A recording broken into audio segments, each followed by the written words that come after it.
নমস্কার বন্ধুরা, সবাই কেমন আছো? আশা করি সবাই খুব ভালো আছো। বড়দের জানাই আমার সশ্রদ্ধ প্রণাম, ছোটদের জন্য রইল অনেক আদর, ভালোবাসা আর আশীর্বাদ। চলে এলাম কাকুলির ক্যানভাসের একটি নতুন পর্বে।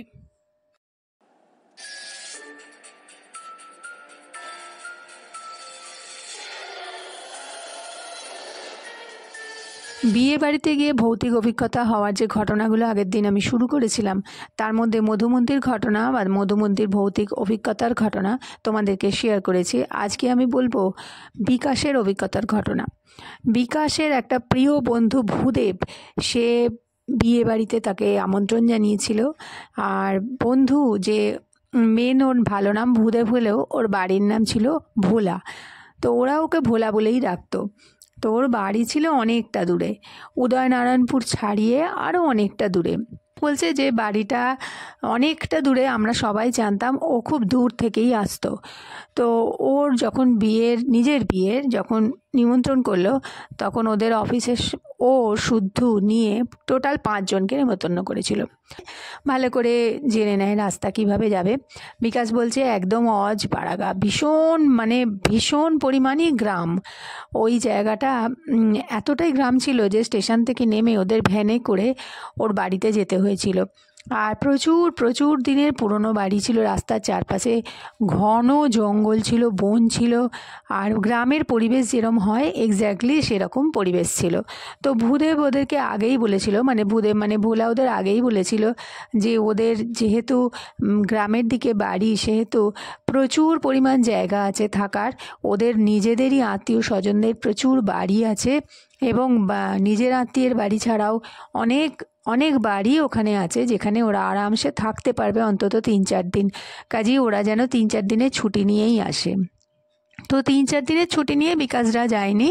বিকাশরা মেনলি বউ ভাতের দিনই অনুষ্ঠানটা অ্যাটেন্ড করতে যাবে, সেটাই ওরা ঠিক করেছিল যে বিয়ের পরের দিন, যেদিনকে ভোলা বউ নিয়ে বাড়ি আসবে, সেদিনকে ওরা পৌঁছবে, সেদিন থাকবে, বউ ভাতের দিন থেকে তার পরের দিন চলে আসবে। বিকাশ বলছে যে ওদের ওখানে গিয়ে খুব খুব ভালো লেগেছিল, কিন্তু ওখানে একটা ভৌতিক অভিজ্ঞতা ওদের সবারই হয়েছিল। যেই অভিজ্ঞতাটা সঙ্গে সঙ্গে ওরা ভূদেবকে বলেনি, অফিসে আসার পর বলেছিল যে অভিজ্ঞতাটা কি সাংঘাতিক ছিল। তার জন্যে ওরা নিজেরাও কিছুটা দোষী ছিল। করে ঘুরে ওদেরকে থাকার ব্যবস্থা করে দিয়েছিল যে বাড়ির দোতলায়। সেই বাড়িতে আত্মীয় স্বজন সবাই থাকে। ওইটা ওর এক আত্মীয়রই বাড়ি, খুড়তুতো কোনো দাদার বাড়ি। তো ওদের এমনিতে থাকার কোনো অসুবিধা হয়নি। তবে যেদিনকে বউ নিয়ে বাড়ি আসে তার সেই দিনকেই তো ওরা পৌঁছেছিল। তো বিকেলের দিকে মেয়েকে নিয়ে বউকে নিয়ে সবাই যখন ব্যস্ত হয়ে গেল, ভূদেব তখন একটু ফাঁকা পেয়েছিল বন্ধুদের সঙ্গে গল্প করার। বিকাশ বলছে ভোলা আসার পর আমাদের সঙ্গে খুব গল্প করছিল, ওর ভালো লেগেছে।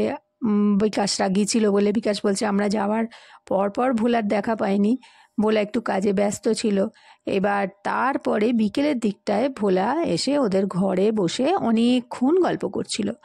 গল্প করতে করতে ভোলাদের বাড়ির, ওই যে বাড়িতে ওদেরকে থাকতে দিয়েছিল, সেই বাড়ির জানলা দিয়ে একটা বাড়ি আঙুল দিয়ে দেখিয়ে বলল যে ওই যে বাড়িটা দেখছিস, ওই বাড়িটায় এ পাশের কেউ যায় না ওই দিকটায়। তো তখন ভোলা বলছিল যে ওই দিকটায় কেন যায় না, সে একটা, তোরা বিশ্বাস করবি না, ওখানে একটা অশরীরই আছে, অশরীরী বলতে ভৌতিক জায়গা, ওই জায়গাটা ভূতের ভয় আছে। তো ওই জন্যেই এই পাশের লোকজন কেউ ওদিকে আর যায় না। তো তোরা এসছিস, তোরা হয়তো গ্রাম ঘুরে দেখবি, তোরা জানিস না, ওই জন্য তোদেরকে বলে দিচ্ছি। তো আর তখন বিকাশ বলেছিল যে ওরা যদি ধূমপান করতে চায় কোথায় করবে, কারণ বাড়ির মধ্যে সবাই বয়োজ্যেষ্ঠ আছে, তাছাড়া আত্মীয় স্বজনের মাঝখানে কি করে করবে।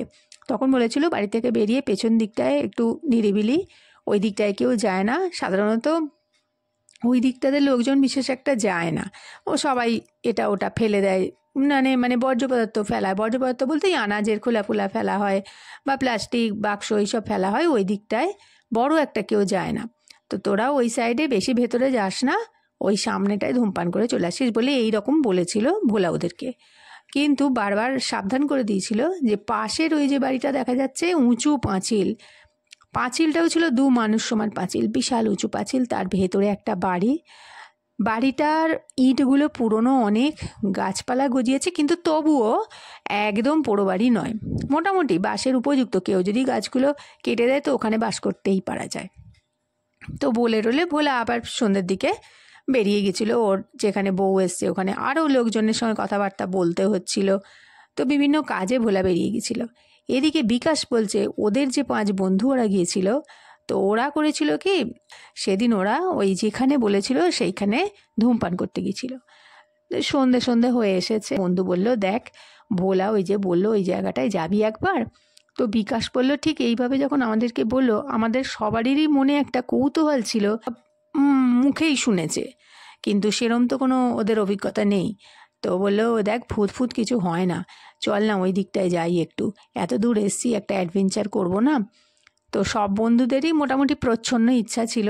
বিকাশ বলছে যে, তো সবাই বললো যে ঠিক আছে চল যাই, কাউকে কিছু বলার দরকার নেই বলে বিকাশরা 5 জন মিলে ওইখানটায় গিয়েছিল। গিয়ে একজন আবার লাফ দিয়ে পাঁচিলের ওপরই উঠে বসে করছিল, ধূমপান করছিল।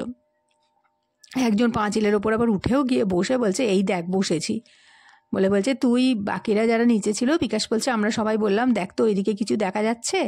তো পাঁচিলের ওপর উঠে বলে যে না কিছু দেখা যাচ্ছে না।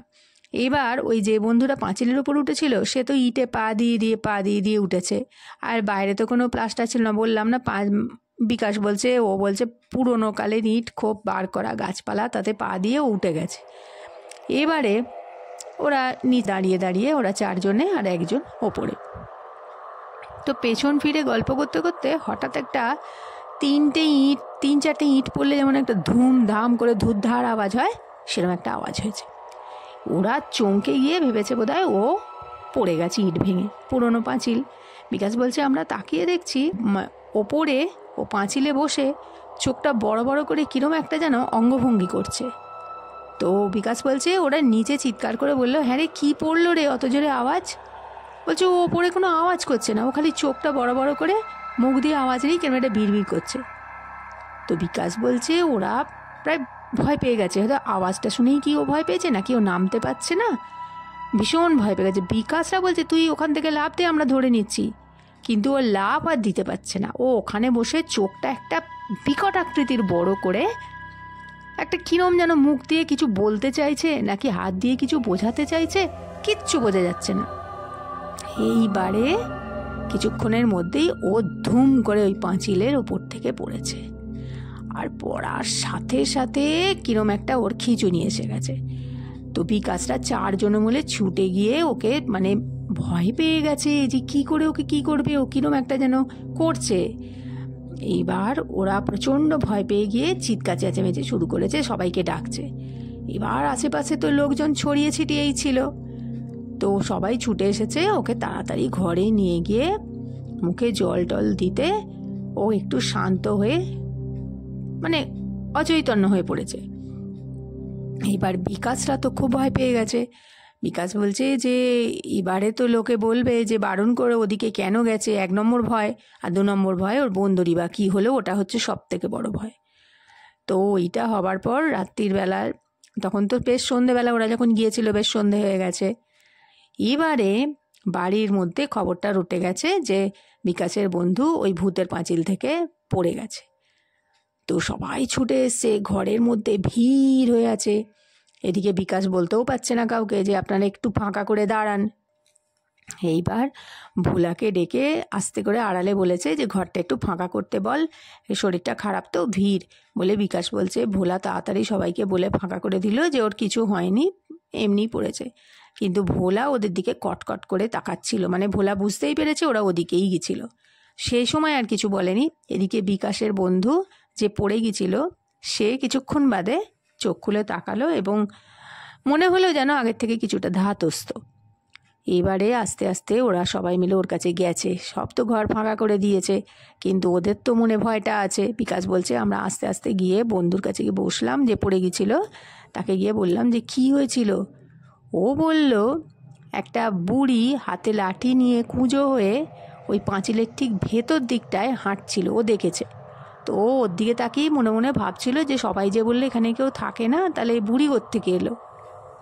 এবারে ও ওই ওই বুড়িকে দেখে ওর বন্ধুরা যে এদিকে দাঁড়িয়ে আছে বন্ধুদের দিকে তাকিয়ে জাস্ট ওটা বলতে যাবে যে একটা কাউকে দেখলাম, নিমেষের মধ্যে ও পরিষ্কার বুঝতে পারলো ওর পিঠে একটা হাতের মানে পাঁজা যেমন হয় না হাতের যে তালুটা, সেই তালুটা ওর পিঠে কেউ একটা সজোরে ধাক্কা দিল আর ও একদম মানে নিচে ধুম করে পড়ে গেছে।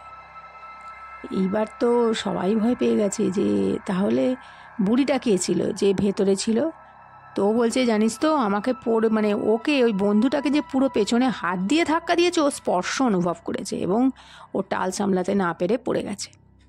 তো তখন ও বলছে যে বন্ধুরা বলছে তো তুই এরকম বড় বড় চোখ করেছিলিস কেন?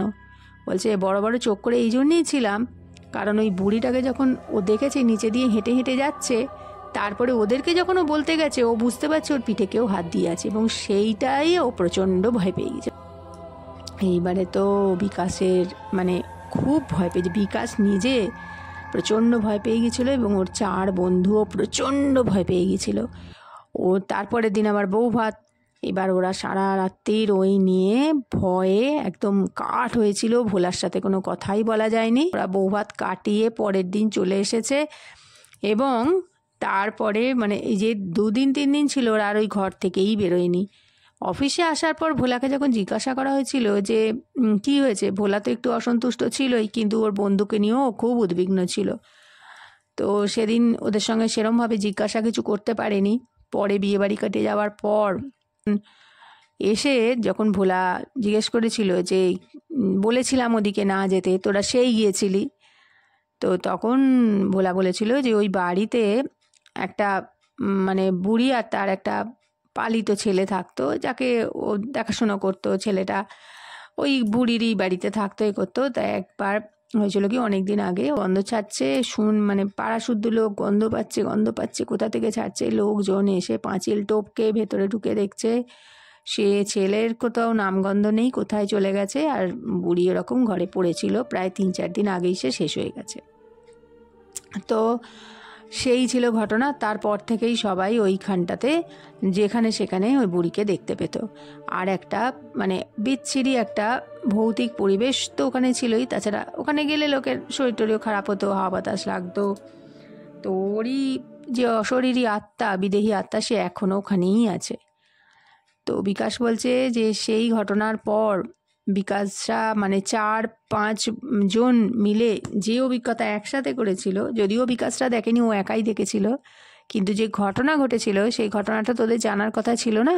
আর ওর যে বন্ধু পাঁচিলে উঠে যে বুড়িকে দেখেছিল সেটাও ও আগে শোনেইনি যে ওখানে কে থাকতো। তো ভোলার মুখে এই ঘটনা শুনে ওরা ভীষণ ভয় পেয়ে গেছিলো এবং ওরা মানে বিকাশ মেনলি জীবনে প্রথম ওই একটা ভৌতিক অভিজ্ঞতা ঘটনা ও প্রত্যক্ষ করেছিল। তো আজ বিকাশের ভয়ঙ্কর অভিজ্ঞতার কথা তোমাদেরকে শেয়ার করলাম। বিকাশের যে নিজস্ব অভিজ্ঞতা হয়েছিল সেটা ও পরবর্তী কোথাও করেছিল সেটাও ও বলেছে, আর বিয়ে বাড়িতে গিয়ে ওর যে এই অভিজ্ঞতা হয়েছিল সেটা তোমাদের সঙ্গে শেয়ার করলাম। ভালো লাগলে লাইক করে দিও, শেয়ার করো, কমেন্ট করো। আর বন্ধুরা যারা এখনও কাকলির ক্যানভাস চ্যানেলকে সাবস্ক্রাইব করোনি তাদের কাছে অনুরোধ রইল চ্যানেলটাকে সাবস্ক্রাইব করে পরিবারের সঙ্গে যুক্ত হয়ে যাও। পাশের বেল আইকনটাকে অলে প্রেস করে দিও, যখনই আমি কোনো ভিডিও ছাড়বো সঙ্গে সঙ্গে তোমাদের কাছে তার নোটিফিকেশান পৌঁছে যাবে। পরের দিন আবার হাজির হয়ে যাচ্ছি নতুন কোনো ঘটনা নিয়ে। ততক্ষণের জন্য সবাই খুব ভালো থাকো, আনন্দ থাকো, কাকলির ক্যানভাসের সাথে থাকো। নমস্কার, ধন্যবাদ। আমার সমস্ত ভিউয়ার্সের জানাই অন্তর থেকে অজস্র ধন্যবাদ। এবারে বলবো তাদের কথা যারা আমাকে আগের পর্বে কমেন্ট করেছো। তারা হলেন গীতা গোস্বাম, মায়া সরকার এবং ফান্টুস। তোমাদের অন্তর থেকে অজস্র অজস্র ধন্যবাদ এবং ভালোবাসা জানাই।